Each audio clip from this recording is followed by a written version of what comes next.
Hey people, Paris here. This is fan game news for November 2024. This is my first video on this channel, so I'm still working out the format here, so bear with me. Looking at the landscape of content producers on YouTube in this specific area seems kind of boring. We have one good channel that actually speaks like a human being, a couple here and there that are somewhere in between, and then a torrent of channels that just read off the features list like anyone cares that your 900th Pokemon Emerald hack has EXP all. Wow, who could have guessed? It's almost like none of these people actually play the games they feature. I played the first hour, or beat the first gym, whichever came last, of every single one of the games featured in this video, so at least I have a taste of what I'm showing you, instead of just reading off the description. And I'm not going to read you the boring laundry list of minimum requirements for a fan game in 2024, because I make the rules here and that sounds incredibly boring. I intend more to give you my opinions on these games more than anything else. My methodology for anything in this video will be down in the description if you're wondering how I came to a certain conclusion or why something is here and why something else isn't. Starting out with the newly posted fan games and ROM hacks for this month, we have 13 new games, which is fascinating. That's a lot. And some pretty good contenders for games I actually want to put on my to-play list. We start off right off the bat with a 10 out of 10, which is Fuso's Meteor. So far, this game has a pretty intriguing story, theme, world, and setting. The character creation screen is literally the Ministry of Labor doing a census, which is a pretty good way to integrate the character creator into the actual game in a diegetic way. I didn't like how, to get the background story of this game, you have to go out of your way to press the button on the menu and the intro, instead of the game just explaining it to you through gameplay and through dialogue, but it's fine. It's here when most games wouldn't bother to have it at all, so you know what, you still get points. The tile sets in this game are simply amazing. Overworld character sprites, in-battle character sprites, the actual Pokemon sprites, and every other piece of art of this game is amazing. The music is pretty decent too.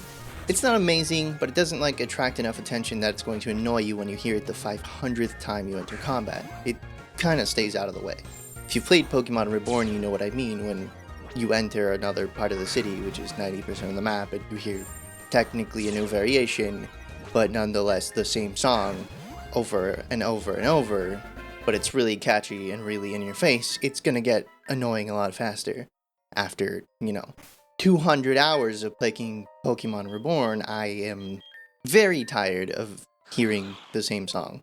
I am definitely intrigued with what this developer has put out so far, and I will definitely be following the updates and wishing for a final version of this game and seeing what it will look like. The second game I tried this month was Initrum. I don't know how to pronounce that. In getting through 5 to 10 minutes of this game, I realized that this game was the one that mentioned it was an unofficial prequel to Pokemon Reborn, which I'm currently playing through right now, so after those 5 to 10 minutes I dropped this one completely, just not to spoil myself on the other game. I will give this another chance at some point in the future, but it definitely looks well put together so far. If you enjoyed Pokemon Reborn, this looks like it will be more of the same. My one recommendation I have for the dev of this game is that the dialogue sprites for characters have to be better. I appreciate the effort, but if the first thing I see when I boot up this game is this dude, I'm already docking a couple points off of the entire game. But otherwise, this game looks pretty cool so far. My one complaint is repeating my biggest problem I have with Pokemon Reborn, where all the cities are gigantic and they're maze-like, where you can just get lost, and The third game I played this month was Black Spirit, which starts off again with questionable dialogue art. It's not as amateurish as the last one, but it's still a little lacking. They definitely show the correct emotions and do add enough to the story to be here in this case. I do appreciate that they're here, but they could be a little better. Now once again, despite the drawings, the game looks kind of beautiful and actually fun to play. The tile sets are good, the in-battle and overworld sprites are pretty good, and this seems to be one of those stories centered around a specific mythical Pokemon, which seems pretty common for fan games, now that I'm noticing this pattern. This one is centered around the Pokemon Majourna. I haven't gotten far enough in the story to be sure of where this story is taking you, but in this case it seems like the entire region got stuck in sort of like a pocket dimension, and nobody can exit or enter, and the government is attempting to break out of the pocket dimension into the real world or whatever. But according to Moderna, they're trying to do it the wrong way, so it's going to destroy the pocket dimension instead of letting them exit it. It's a pretty good story hook so far, and I will definitely be continuing this one. Man, I'm kind of surprised how many good fan games that are just coming out on a monthly basis. It's honestly kind of impressive. We'll have to wait and see how many of these actually make it past the point of getting a second and third and fourth update, and getting the full 1.0 release date, which I assume most games don't make it to that point, but in the end only time will tell which ones make it all the way. Another game I've tried is Grimm, which is yet another pretty good fan game. The tile set especially is pretty beautiful. The new Pokemon sprites are pretty good actually, including the Fakemon, which is pretty rare for Fakemon sprites to actually be really good. I tend to dislike games that have Fakemon in them, but I find that's because the sprites are generally bad. Like they're just a normal Pokemon but color swapped, or they're just a sprite that doesn't look like a Pokemon. But these look really good.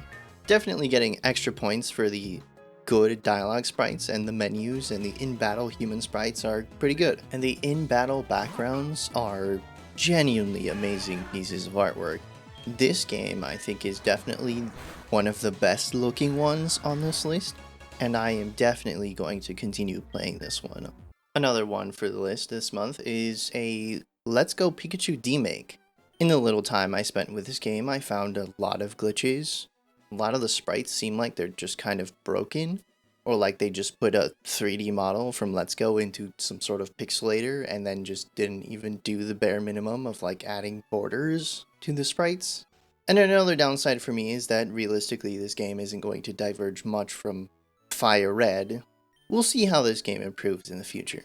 I'm personally not going to play it, because as I've mentioned before, I'm not really looking to play Fire Red for the 700th time. I'm good, thanks.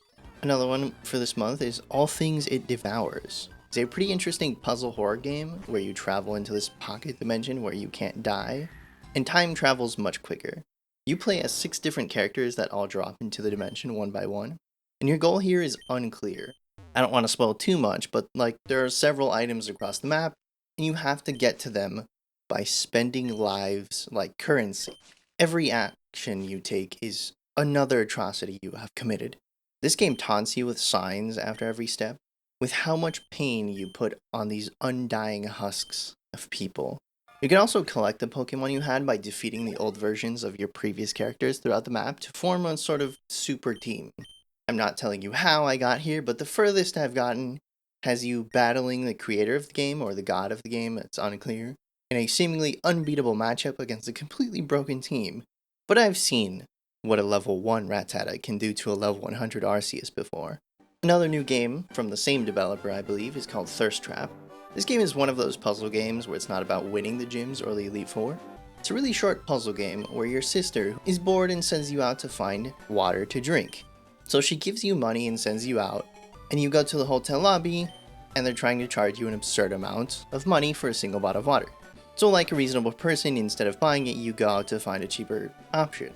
You find a ton of puzzles all over the map. Like there's a casino where you can gamble, you have a gym where you can do normal gym stuff, and presumably win money. You have this like dungeon house where every Pokemon is hidden and it's all super randomized. And you have all these jokes spread out throughout. And I've got to say it's very intriguing. I've solved a lot of the puzzles in it and try to get as much money as possible and trying to unlock as many things as possible. And it just kind of ends whenever you want. You can just immediately hand over all your money to buy a single water at the front desk and take it back and the game ends. But the fun part is exploring all the side quests and trying to amass as much money as possible to try to unlock more of the side quests. This was really fun despite not being a normal Pokemon experience, and I am definitely intrigued by this developer because a lot of the games on this list are literally just this one guy. Another entry for this month is a game just called Fire Emblem, which is just Pokemon, but it replaces the type triangles with like type triangles from Fire Emblem. Like instead of fire, water, grass, now we have axes, swords, and spears, I think, which is pretty interesting. It actually introduces a lot of mechanics from Fire Emblem in a pretty interesting way. I don't know how Fire Emblem works. I think it's something like Fire Emblem. This magnificent franchise pushes the boundaries of gaming by daring to ask the question, what if chess made you horny? This game has a pretty huge flaw, though, that I found, in that there's no way to grind or to level up your characters because there's no wild enemies in the grass. Because you have no wild encounters, you can't level up. So the only way you're going to level up is finding grunts and NPCs and battling them. But there aren't enough of them to level you up enough to fight the next boss. I literally got myself soft locked at the first boss in the game because I had no way of leveling my characters once I got there. I don't know what I was missing, but I just could not progress past the first boss, which was frankly within the first 30 minutes of the game, which seems like an obviously huge oversight, and I will pretty much only try this game again if they fix it, but I'm not really that interested in Fire Emblem, and this seems relatively just like Pokemon Fire Red or Emerald with a coat of Fire Emblem on it, so whatever. I'm hoping they'll fix the glaring issues, but this game may be amazing in the future, but right now it's simply not. Another new entry in the games this month is a game just titled Junk, which I would say is off on its own little island where we quarantine all those games made by 4chan, like Pokemon Cope and Pokemon Clover.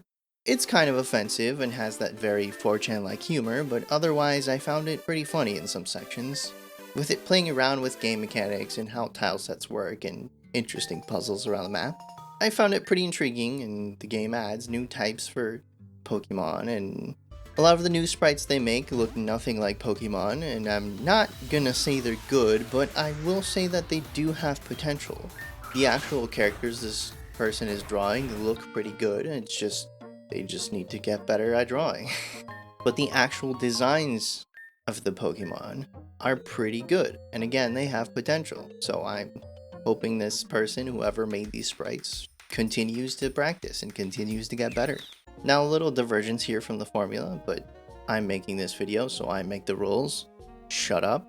These two are technically from last month, but they were so much fun to play that I wanted to put them in this video regardless. Both of these were made for some game jam by some group called Team Aqua. So the joke here is the bias, and you'll see what I mean in a second. Pokemon SpinSpinSpin is a very funny puzzle concept game. For it coming from a tiny game jam, it's really well made. Its defining feature is kind of amazing. I'm surprised I've never seen any other game do this before. This game allows you to turn the camera, like you can press a button and it will spin the entire world around you 90 degrees.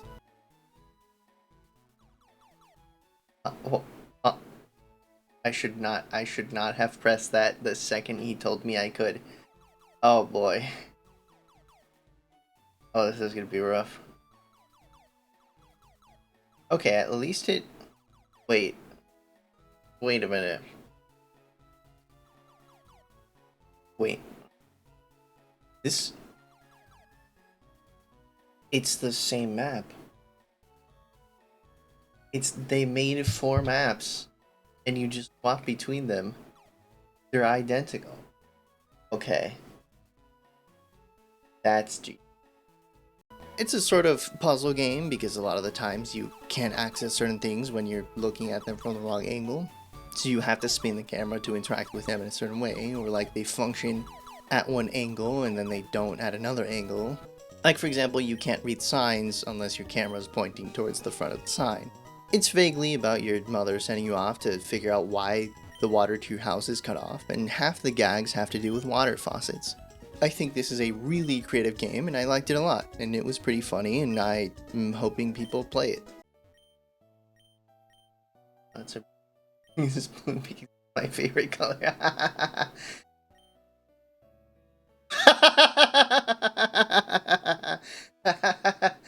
Sorry for the bugs, I tried.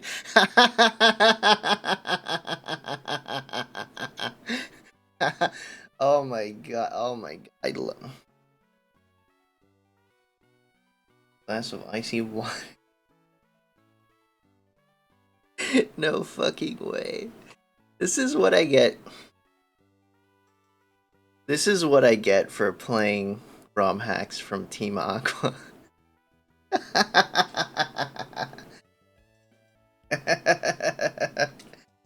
The second entry in last month's games that I want to add here is another one created by this prolific fan game maker that also made all things That It Devours and Thirst Trap. It's simply called Under the Space exclamation mark. The title did not make sense to me originally, and I figured it out 3 days later after finishing this game because I'm clearly the smartest person on Earth. The concept here is that you live in this region that has way too much water, presumably Hoenn, and you start off the game with a water type Pokemon that only knows water moves, and every Pokemon you find around the map is water type. Every single NPC talks about water, every sign around the map mentions water in one way or another, and then you get to a section of the game where you like watch TV in someone's house. This game has a ridiculous premise, but it also genuinely made me laugh out loud many times throughout just the first hour I played.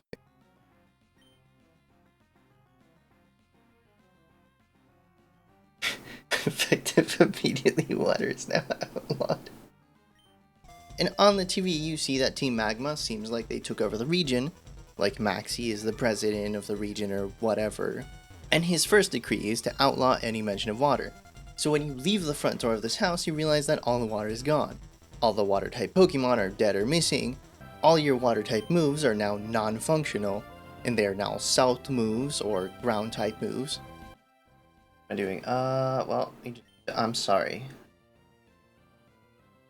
What? What? The moves are now tail just salt the surface. Or what are these do? There's no water anymore. Oh my god. And every single sign and every single mention of water is gone. This is definitely one of those like ridiculous dystopian fantasy novels where like something absurdly mundane is banned, and now with the power of magic it's just gone. It was genuinely amazing, and I think everyone should play this.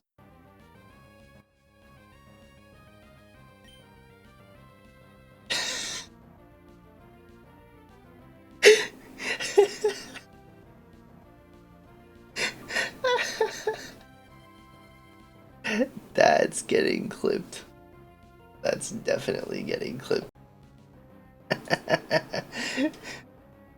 It only knows explosion, but it has the ability damp, so it can't use explosion. That's such a sad Pokemon. Also, I'm gonna have to be honest here with you, Team Aqua, but I'm gonna have to tell you the truth. I hate pirate motifs, and I agree that Hoenn has too much water. Get bent.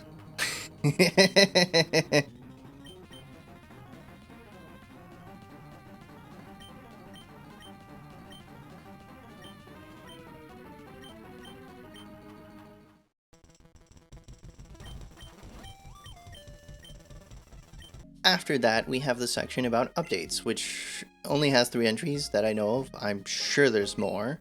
We start off with Pokemon Plasma, which has kind of blown my expectations for RPG Maker fan games out of the water completely. This game is so well made. The way the camera follows you around, to the art in the game, and the sprites and the music. I'm a little biased here because I love Gen 5, and this is using a lot of that. Like, all the characters are characters from Pokemon Black and White, because Plasma is an alternate reality where Team Plasma took over the region before your characters started their journey instead of after. So instead of seeing the rise of Plasma, you get to see what the ultimate conclusion of them getting exactly what they want and the ramifications that come with that. Obviously watching it unravel over the course of the game. So far, this is one of the best looking RPGs I've ever played, and it's frankly baffling that this is just a free fan game on the internet that a random small group of people made. This is truly a work of art, and I have no possible way of conveying how much I've enjoyed this. The second entry in this update section is Pokemon Valiant. This game is well put together, but overall it sticks a little too close to Gen 3 art style, which is not my thing, but I do like the tile sprites for this game. Exploring the first couple towns here was pretty good, the gym was actually fun, it was well put together. The only problem I have here is that I had to do a lot of grinding to get anywhere. Just to get through the first couple routes, I had to turn back and heal over and over and over and over, because there were too many trainers and not enough healing in between. And I'm just gonna have to dock some points because I hate grinding with a passion. But other than that, I'm definitely looking to play more of this game. It's definitely going on my list, but my list is pretty long, so I might never get to it because there's just so much new stuff going at the beginning of the list that looks more interesting. But if you like this kind of thing, you should definitely give it a chance. The last entry in this section is Zeta Sugilite. I don't know how to pronounce that. It has a really boring intro, and a lot of the characters feel like they're just there to further the plot instead of be characters. The custom sprites are completely devoid of life and genuinely detract from everything else.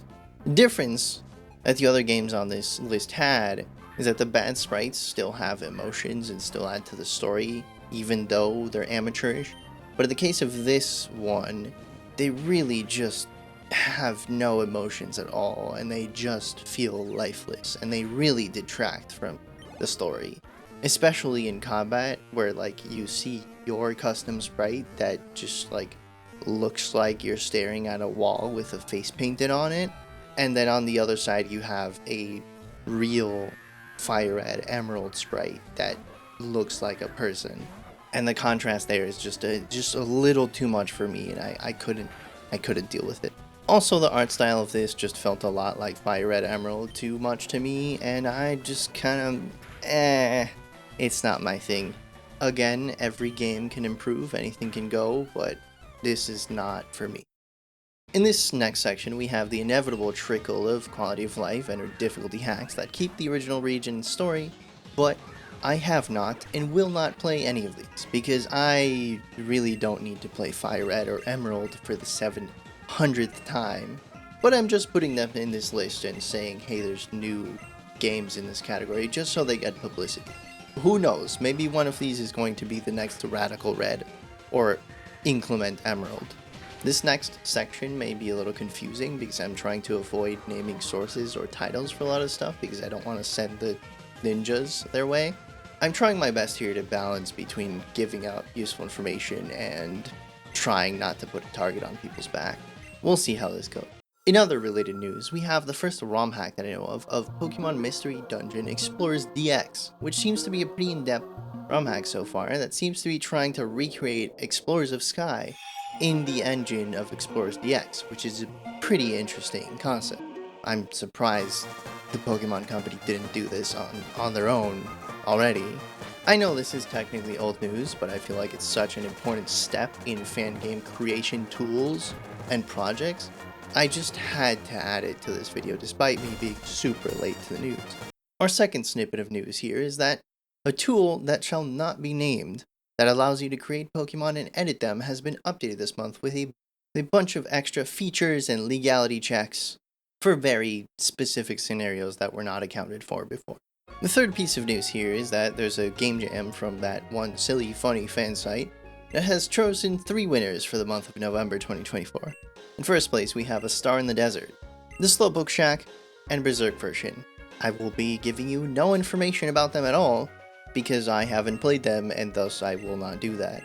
I will definitely be playing Slowpoke Shack because it looks interesting. I'm definitely going to check out A Star in the Desert, and Berserk is just really not for me.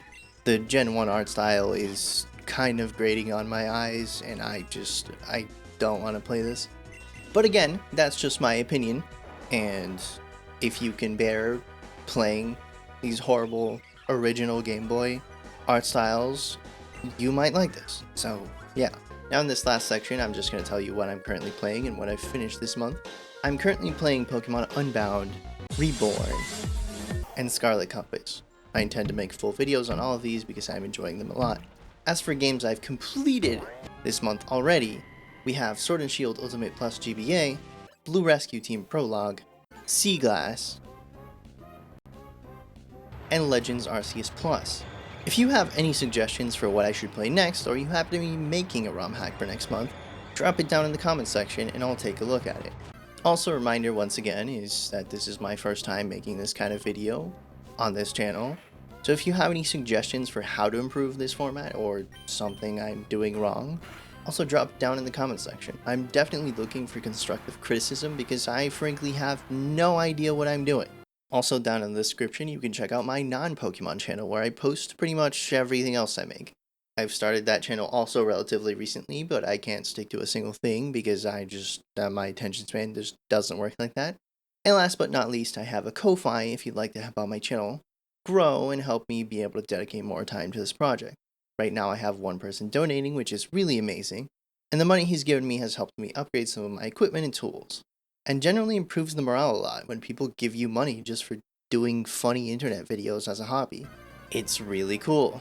I am doing this with the intention of doing this full time if I ever get the chance, so it would help a lot with my dream. Again, if you've enjoyed this video, press the like button. If you enjoyed it a lot, press the bell to get notifications. If you have something to say, drop a comment down below. I'm definitely reading all the comments at this point in time, because there aren't enough of them. And if you really want more of this, here's my Ko-Fi in the description. Please check it out.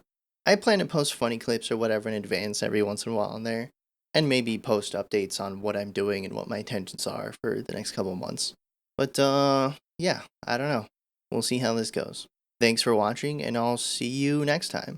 Bye!